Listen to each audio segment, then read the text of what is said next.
Welcome back to my channel, but if you're new here, please don't be a hater. Go ahead, click that subscribe button. Subscribe to your girl's channel. I got goals. I'm trying to get to 1,000 subscribers or more before the end of 2025.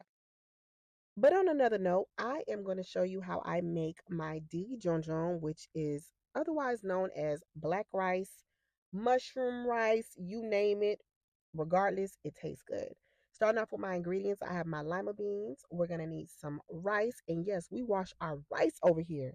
Next, we have our Maggi, which is going to turn our rice into a darker brownish, blackish color. And we cannot forget to use our Epis. You need Epis. Epis is seasoning. And then we have our habanero peppers. And I puncture the habanero peppers with some black cloves. Now we have to get our lima beans cooked. Add the lima beans to the boiling pot of water.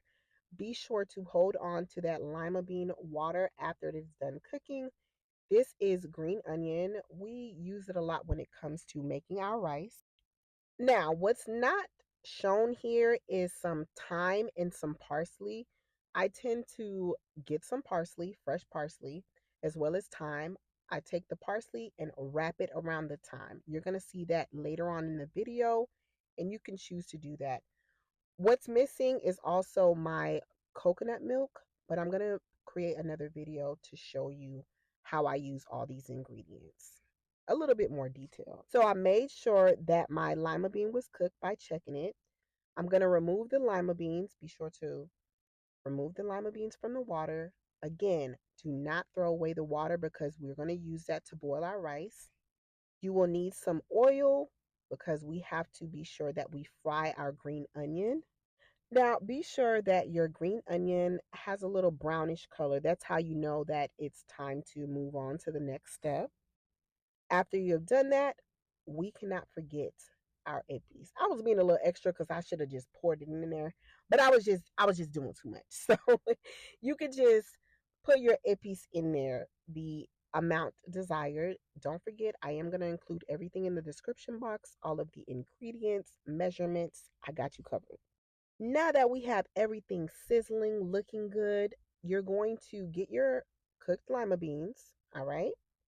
Be sure that you add it in the oil with the epis and give it a good little mix around. Make sure everything is well covered. The lima beans got the oil on it, the epis on it, the green onion, and I'm pretty sure that aroma is starting to smell good, isn't it?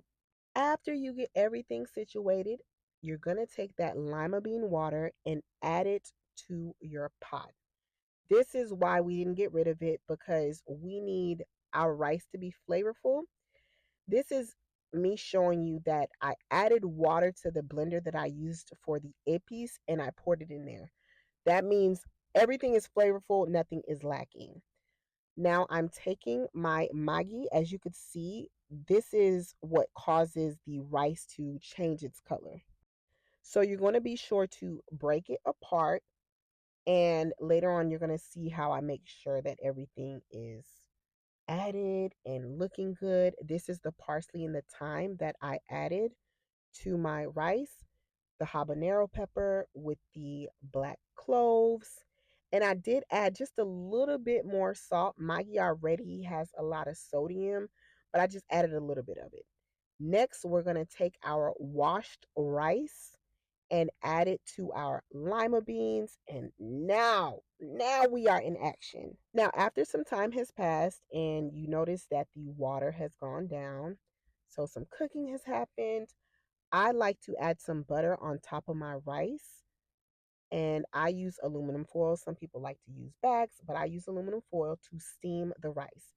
This will allow your rice to finish cooking. It won't be mushy. It'll be a great texture. Sometimes people rice be a little too crunchy, but if you follow these steps, your rice will be coming out. Mwah! Chef's kiss. I got you covered. But this is the end of the video. Don't forget to like, comment, share, and subscribe.